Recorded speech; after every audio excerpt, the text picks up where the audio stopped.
message epai ya ndeko Jean-Pierre Bemba Gombo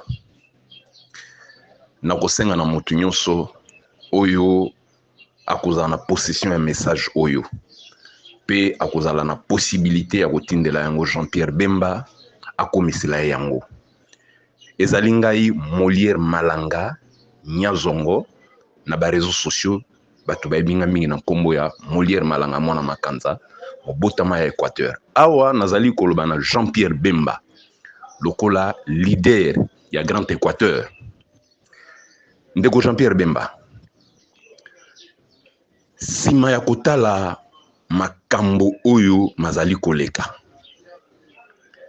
soki na kozonga muke kobanda 1+4 kino lelo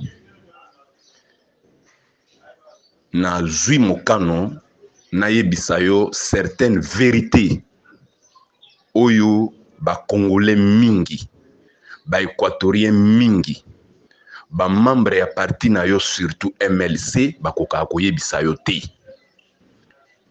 Bongo lokolo zali moto kotika yo pe na mabe wana ezali malamu te pona biso bato toza komona mabe wana.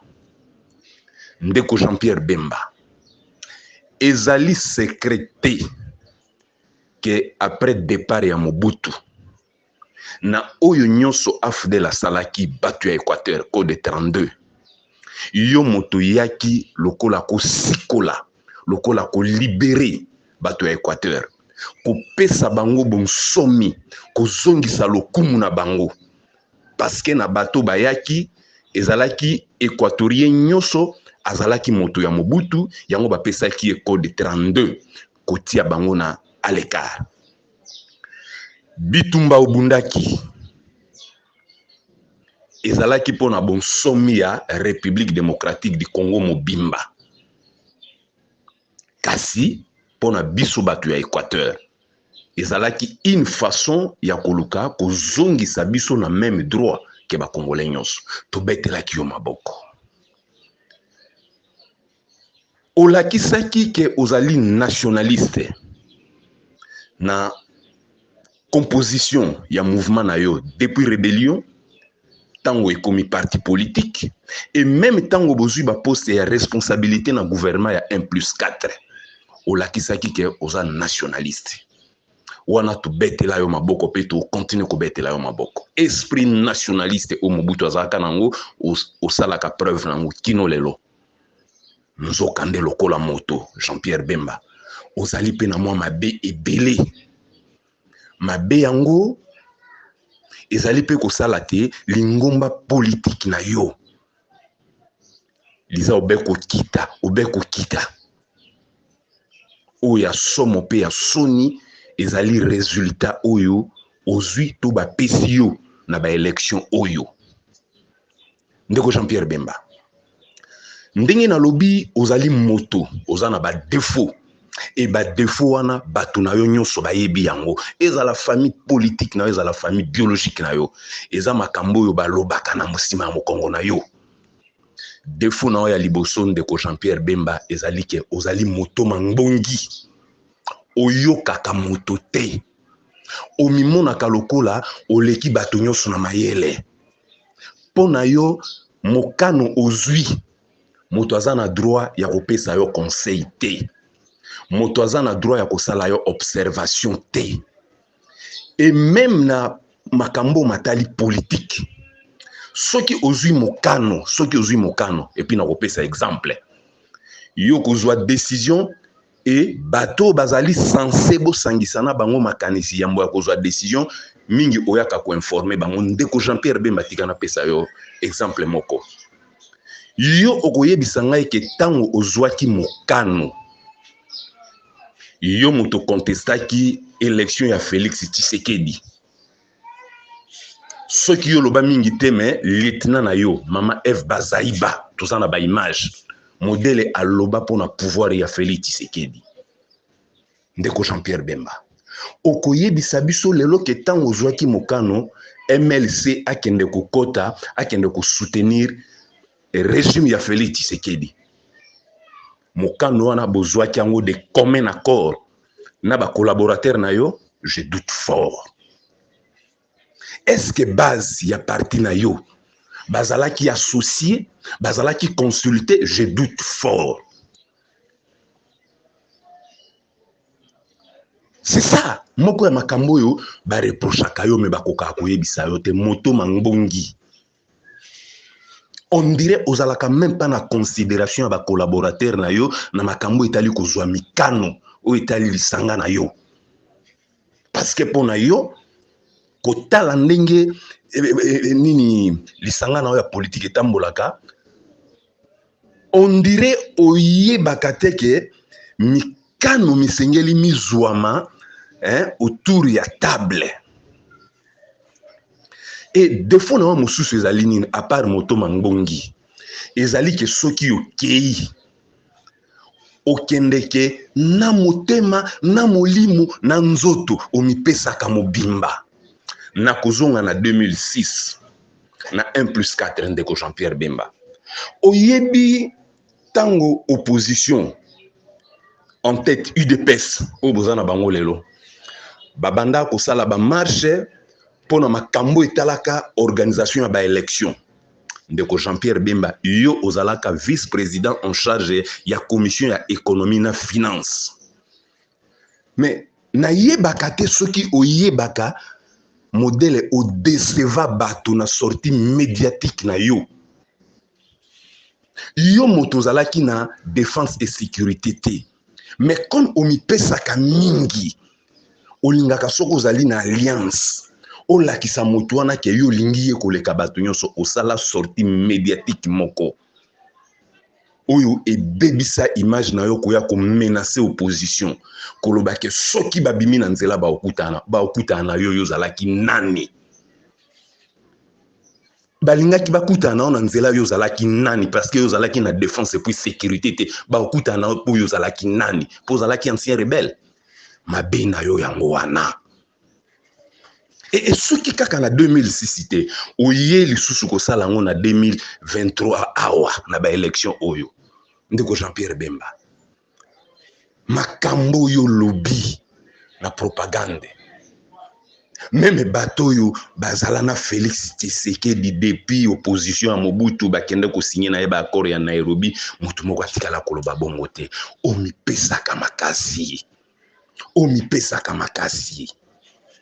na entourage ya Félix Tshisekedi mutu moko afinga Moïse Katumbi lokola yo te omipesaka makasi na nzoto na molimo na makanisi. Mais tala kaka ndenge Kabila salaki yo na 2006 o menacé bato bokei na élection basali yo il fallait basala yo mutu zwaka allez OK o sali déclaration o accepter l'inacceptable o ekola o eza collé na pona otilelo ti basali nyonso batindi yo na CPI OK kolia vungule kuna oyebi bato basala makambo wana. Mais on dirait que et pesa yo penza leçon te politiquement oye awa bino bo soutenaki Martin Fayulu. Oui, politique eza dynamique. Bozalaki na ba Moïse Katumbi, bonde ko pasi na ngai pasi na yo etc.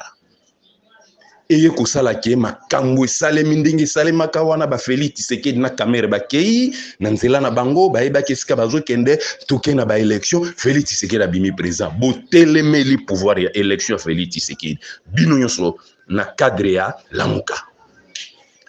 Politique eza dynamique. Oui, makambo ye kosalema na yo na Moïse Katumbi bosungoli Fayulu bokei kosala na Félix Tshisekedi. C'est votre droit le plus légitime. Bokei kuna makambo makoti mobulu mbilinga Moïse Katumbi abimi yo tikali pona kolakisa bolingo makasi ndenge na lobi omipesaka na nzoto na molimo na makanisi to ya kokende na ba élection bato yo bazala na Félix Tshisekedi bazala ki un peu na retenu. Mais yo makambo lobby ndenge na lobby omipesaka na nzoto na molimo okotiti na makambo yo même ba Vital Kamerhe batikala kolobate ba Bati Lukwebo batikala kolobate ba Martin Augustin Kabuya batikala kolobate mais yo bimisi yango au point kokende même un adversaire politique kolobake on limite ayebi koyemba hymne national. Mais ça c'est grave Jean-Pierre Bemba. Tout ça pour kolakisa que olingi Félix Tshisekedi koleka bato nyonso. Mais tala eloko basali yo. Résultat, parce que lelo toza fondé to lobake résultat na bozo contester yango eza résultat à urne te eza résultat bapesi bino. Makambo yo porte parole na yo Raphaël Kibuka auti koloba eza irresponsable. Tikana loba ngo soki yo yebi makambo na yo mto tindaki aloba c'est irresponsable de votre part. Bino bozali na directoire ya Union Sacrée de la Nation. Mais tango Raphaël Azolobake beaucoup saisir cour constitutionnelle pe hiérarchie à Union Sacrée de la Nation. Ça veut dire quoi en clair elingi kolobake bakabola ki ba poste ba siège na niveau ya Union Sacrée de la Nation et que batindaki na seni kaka po entériner parce que za pouvoir na ye. Mais ce qui ezali bongo tango bazalaki ko kabola ba poste yo zalaki wapi? Tango bazalaki ko kabola ba poste yo zalaki wapi parce que oza na présidium wana ozalaki wapi? Donc yo ba pesaki yo musala ya kotala Moïse Katumbi koloba makambo ya Moïse Katumbi pendant que na CC bango bazo kabola ba siège ndeko Jean-Pierre Bemba.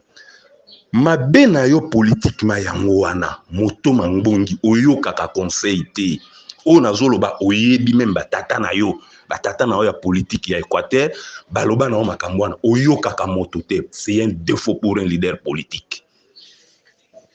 Mabe na yo mususu ya mibale oyo ezala libota na yo politique ezala libota na yo biologique balobaka na sima na kasi yo yebaka te balobi olingi mbongo mingi et que yo liboso ya mbongo résistance ezalaka te opposition ezalaka te remarque ezalaka te observation ezalaka te. Jean-Pierre Bemba tikana lobela yo boye soki okoyoka ngai soki kolinga ko changer o changer ba défaut na mibale moto mangbongi bolingo ya mbongo mingi ezali malamu te pour un leader politique ou azali na ba ambition un jour ya kokoma président de la République. Ezali na bato mususu ya Union Sacrée tikana yebisa yo vérité pona yebi koyoka yango baza koloba nini balobi ne Bemba azana eloko ya koloba te na makambo etali ba résultat oyo ba pesi parce que ye asi a bénéficié ebele en termes ya mbongo na collaboration na ye na Félix Tshisekedi azwa ba faveur ebele sur le plan financier et ce qui même na makambo ba résultat na basali bon parce que ye déjà aza grand bénéficiaire tala niveau bato bakomi ko présenter makambo na yo et bato na musu bazoyoka mais luka ba mona ko lokwa nkoi moi ba yebisa ezalité. Jean-Pierre Bemba ndenge na uti koloba soki lelo na zui maloba na lobela yo c'est parce que ozali kokende côté ya mabe yo lokola leader politique et kokende na côté ya mabe ezali pe ko entraîner parti politique na yo. Sala introspection analyser vie ya MLC kobanda 2006 ti lelo okomona ke présence na yo na Assemblée nationale ou bien na ba organe délibérant ezali ya kokita alors que na ba élection ozalaki na position ya force ezala sur le plan ya influence politique bato bayebi ke Jean-Pierre Bemba se Félix Tshisekedi soki ezalaki kosala magouille ndenge balobi soki ezalaki ko procéder na nomination mais motu ezali comment bakoki ba nommer bato ya ba parti mosusu mais oya yo ba nommer bango te benda boule ndenge bana Kisasa balobaka benda boule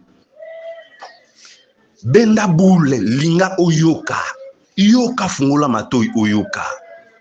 Jean-Pierre Bemba obimisaki ba biceps ebele normalement ceux qui ezalaki ba récompenser bato ndenge ba lobi ke bokaboli ba siège ndenge Raphaël Kibuka lobi yango na ba demi-mot ke ba kosala ba s'adresser na Union Sacrée de la Nation parce que ba yebi ke kuna bakabola ke ba siège yo ba bubi yo ozalaki wapi olekisi tana kobimisa biceps pendant que baninga bazolobelo kote na CC bazokabola ba siège o ekomeli yo lelo soki ezali ya solo ke ndenge Raphaël Kibuka lobi bakaboli ba siège bafuti yo lokola mobini ya zoba bafuti yo panga ya pamba po zangi loko akolia nango, c'est ridicule pour un leader politique ya Trump na yo, c'est ridicule. Comment na ke yo parti ya majorité boko makutumba ba pne makambo oyo ata ensemble ya Moïse Katumbi basalite, c'est ridicule, c'est ridicule. Conseil na kopesa yo Jean-Pierre Bemba, zongisa na mutu na yo que tu as une grande responsabilité lokola leader ya Grand Équateur, mais apparemment pona mabe na yo o na oti koloba awa oza ko perdre estime ya bato ebele, et puis lelo ki leadership na yo e senzoi, donc esili lokola mungwa na mai. Luka oyoka tika moto mangbongi na mokili oyo nyonso toya kokuta tokotika yango, soki bolingo eza makasi na mbongo, luka au revoir bolingo wana, luka au revoir bolingo wana. Et puis soki okei na politique o embrasser moto bozalai koyokana te, zalaka na mwa retenu komipesaka na nzoto na molimo te, ndengo sala yango epa Kabila, et puis ndengo sala yango epa Félix Sikoyo. Na lire tozo kende retenir makambo na zoloba na yo, soki parti na yo et continue na ba trouble bazo sala, yeba ke bakozongisela yo ba dossier na yo ba kosela yo ke banda kolia ba pigme, bakozongisela yo ba dossier na yo ke boboma bato ki sangani soki wapi, au mona ba dossier na ba koma ko sala yo ba meeting na siège ya IDPS. To yebani bien na mboka oyo ozala ki distrait, ozala ki naïf, il faut reconnaître yango pour que o rectifier tir na yo. Ngai Molière Malanga, mwana Makanza, mobotama ya Makanza, somi ya Équateur. Merci.